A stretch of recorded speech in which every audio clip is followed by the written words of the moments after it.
TV is back. It's your boy K Mars, and we got a lot to talk about. As you can see, I got some notes. But it's not on a piece of paper this time. We done upgraded. We back in studio, and I got a lot for you today.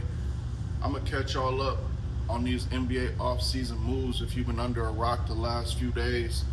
And if you can tell by the thumbnail, it's been a big one already. Free agency just started June 30th. We're only a few days in. A lot of trades going through, a lot of signings, teams beefing up. Let's get into it, man. First, we got Morant to Portland, the Trailblazers, the Jailblazers. They back, man. Portland is back. I like this move a lot. I had to sit and process it. It was one of those trades that look weird when it comes across the screen, but I'm telling you, Portland, I got them a top 4 seed in the West next year. Portland is coming, man. They deep. They added to their guard depth, obviously with Ja, but if you really look at the makeup of this team, they can kind of go platoon squad, like 2015 Kentucky with John Calipari. That team famously went 38-0. Devin Booker came off the bench. Karl Anthony Towns. Portland is deep, man. They deep. They can play about 9-10 guys confidently throughout the season and in the playoffs. They still got Dame, obviously. They still got Drew Holiday. You know what I'm saying? The starting 5 is looking fire. I'm assuming Ja and Dame will coexist in the starting 5. You still got Toumani Camara.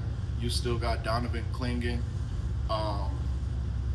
Yeah, this starting 5, man, is tough. You still got Shaedon Sharpe, you know what I'm saying? Portland, you still got Denny Avdia. Portland, man, look out for Portland. I'm telling you, top 4 seed in the West, top 4, maybe top 3, depending on how they're coached this year. But I think they got a lot of guys that are hungry. I think they got a lot of guys that are well rested, you know what I'm saying? Portland's season ended pretty early last season, so look out for Portland, man. Look out for Portland. Look out for Ja and his change of scenery. You know, he's changing his number from 12 to 1, changing locations.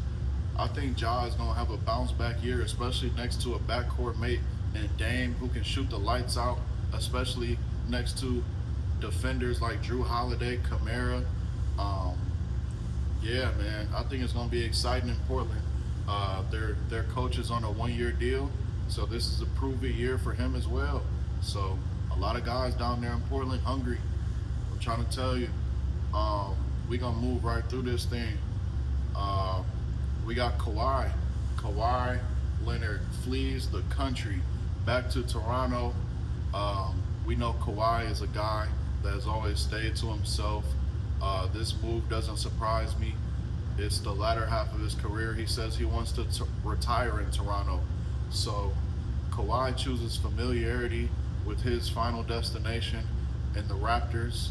And this is not only a move that gets him out of LA, but I like this move for both teams. You know, the Raptors, that trio of RJ Barrett, Kawhi Leonard, Scotty Barnes, they still got Quickly. They got some pieces, man. Jamal Sneed. They got some pieces, man. Obviously, still adding this early in free agency, but this Raptors team is going to be able to switch on defense. They're going to be able to play fast and in the half court. So yeah, Toronto, especially in the East, I expect them to get after it defensively. I expect the offense to flow through Kawhi, kind of like it did in 2019. He is a little bit older, but he had a healthy season last year, and this time he's got help, man. Scotty Barnes is no joke, and RJ Barrett has been emerging quietly the past couple seasons in Toronto. As I said, the Clippers also improved, and I feel like this deal kind of fits their timeline with Brandon Ingram, kind of younger star, alongside Darius Garland, alongside Ben Mathurin. They also got the number 5 pick from Indiana, and they drafted Keaton Wagler. They're going to be young. They're going to be fast-paced team, exciting. You know, Ty Lue, great coach. I don't expect them to be contenders, but for a team that just traded Kawhi Leonard, uh, they're still in good shape. And like I said, they're pretty young, so I expect the Clippers to kind of hang around until they get those final pieces to contend. Um, moving on, moving on through this thing, we gonna stay in LA. The Lakers, did a sign and trade with restricted free agent Walker Kessler. In this deal, he brings home 4 years, $130 million guaranteed. The Lakers send out two firsts, unprotected, two first round swaps. Um, so yeah, the rich get richer in Utah. They already have a plethora of draft picks. Excuse me. The Jazz have a million draft picks to move. They already have young assets. They move off of Walker Kessler, um, where they just weren't going to pay that type of money. You're already paying Lauri Markkinen. You're already paying Jaren Jackson, and with them drafting, actually making these selections in the draft, the timeline of their future and the timeline of them actually contending is going to be similar to OKC, where they're going to have to pay players each year that they've drafted after those rookie contracts. They just drafted Darren Peterson. Last year they drafted Ace Bailey. Utah is a really deep team, man. Keontae George uh, made a hell of a jump last year, 23-6, I believe, as the starting point guard. He'll share a backcourt with Darren Peterson. Like I said, you still got Ace Bailey, you got Markkinen, you got Jaren Jackson. I like Bryce Sensabaugh. I like Isaiah Collier. This team is going to be able to get up and down. They have a really good coach, experienced coach as well. And Utah, I believe, is going to make a very fast transition from the bottom to the top. Danny Ainge, he's always one step ahead when making transactions, and I don't believe that this is any different as they grab picks in this deal.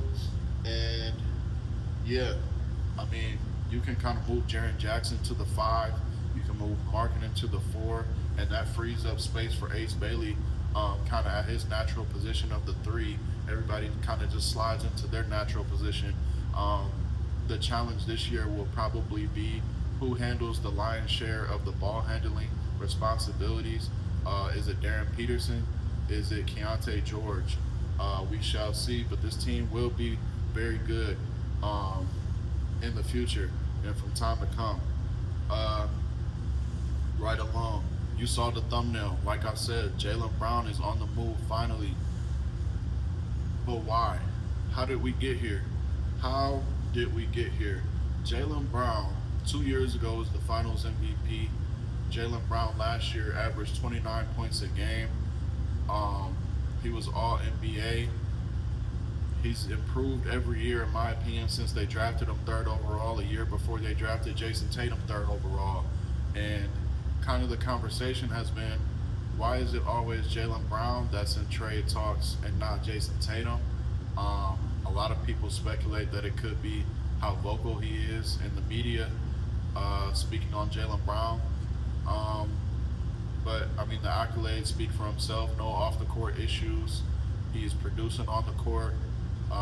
Jason Tatum was hurt all year last season, and the Celtics stayed afloat in a year where people thought that they were going to be down. And this is how they repaid Jaylen Brown. This all initially started with rumors of him being traded for Giannis. As the days have gone, we start to hear rumblings about Milwaukee was not convinced that Jaylen Brown would sign an extension if he was traded there. And yes, the compensation was also kind of a back and forth with that trade ultimately not being complete. And after that, the aftermath,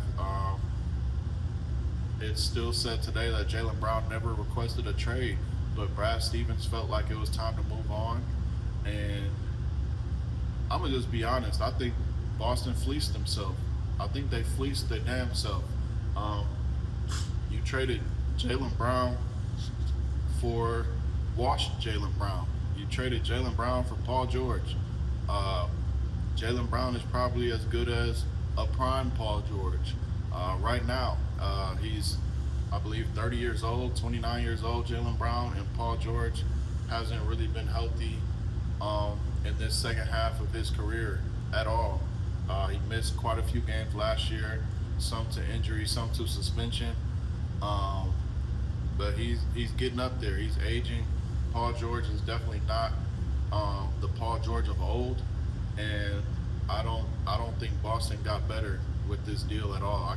You can't tell me that they did. This was a desperation move by Brad Stevens, just getting Jaylen Brown out of Boston. And once it was leaked that they were shopping him, the value um, kind of plummeted. Teams know that you're trying to shop them, and they're not going to offer top dollar for a player that is inevitably on the move. So this is where we are. Paul George is in Boston. He's got $54 million guaranteed this year, and next year, 2027, 2028, he's got a player option for $56 million. You think he's not going to sign that? Boston, they might be cooked, man. I mean, as I mentioned earlier, Jason Tatum hasn't really been vocal. Even through this process, people were alluding to the fact that he wasn't more vocal about trying to keep him and Jaylen Brown together. But I think we will be hearing a lot from Jason Tatum in the near future, especially if Boston plummets next year and is a first or second round exit or worse. Like I said, they made a move for Vucevic late last year that didn't really move the needle. He moves on. I believe he is headed back to Orlando where it started to probably finish his career. But yeah, Boston, I don't see it, man. I don't. This was a desperation move, and it's gonna come back to bite them real quick. On the other hand, like I said, Jaylen Brown, he goes to Philly, and I think Philly, who by the way just bounced Boston last year in the playoffs, Philly gets exponentially better with Jaylen Brown. I mean, you got Maxey, you got VJ Edgecombe, you got Jaylen Brown. If you can get a smidget of a healthy Joel Embiid in the playoffs, this is a dangerous team coming out the East, and I think that they could be a title contender as early as next year. Jaylen Brown has proven that he can lead a team, at least keep them afloat during the regular season. Tyrese Maxey is a star. VJ Edgecombe exceeded expectations in his rookie season. I expect for him to make another jump. And like I said, if Joel Embiid can give you a shimmer of light, if he can look anything like his previous self, which I believe is actually realistic, even given his injury history, with some of the load on offense being taken off of him with a star player like Brown coming to Philly.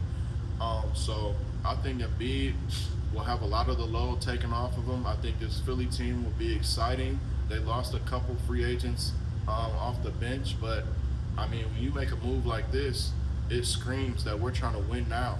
So Philly, shout out to them.